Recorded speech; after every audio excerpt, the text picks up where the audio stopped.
Hello bachcho, let us read this question. So the question says, Ampere's law is applicable for dash current distribution, whereas Biot-Savart law is applicable for dash current distribution. तो दो तरह के अगर current distribution है तो Ampere's law किस type के current distribution में सुइटेबल है, बायोट सावर्ट्स लॉ किस टाइप के करंट डिस्ट्रीब्यूशन में सुइटेबल है या फिर एप्लीकेबल है, ये हमें फाइंड आउट करना है। तो इस क्वेश्चन को सॉल्व करने के लिए हमारा जो कि कॉन्सेप्ट है वो ये हमारा दो लॉज हैं, एम्पियर्स लॉ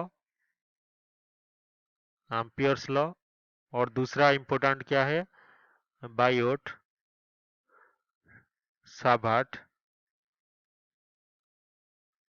लॉ। तो ये दो लॉ मैग्नेटिक फील्ड कैलकुलेट करने के लिए यूज किए जाते हैं। तो दोनों में ही मैग्नेटिक फील्ड निकाला जाता है। तो एम्पियर्स लॉ के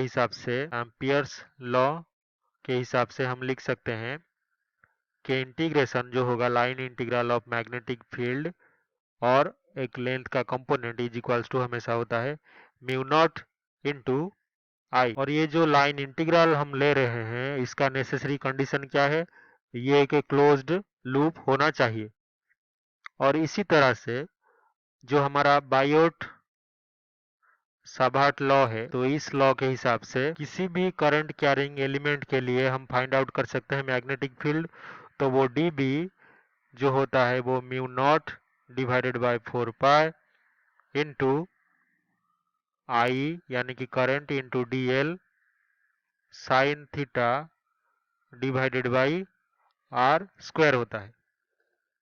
तो ये क्या है हमारा बायोट सावर्ट्स लॉ। तो एम्पियर्स लॉ सिर्फ लिमिटेड है कौन से केस के लिए, जब हमारा करंट डिस्ट्रीब्यूशन जो है वो बिल्कुल सिमेट्रिकल होना चाहिए। जैसे कि एग्जांपल के तौर पे हम ले सकते हैं सोलेनॉइड या फिर टॉरॉइड।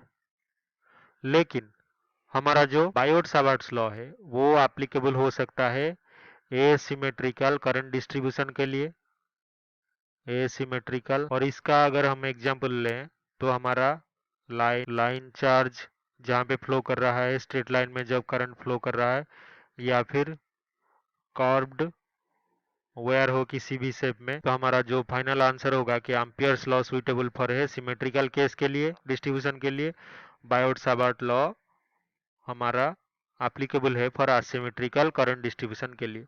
तो यही हमारा फाइनल आंसर होंगे। I hope you have understood this explanation well. Best of luck.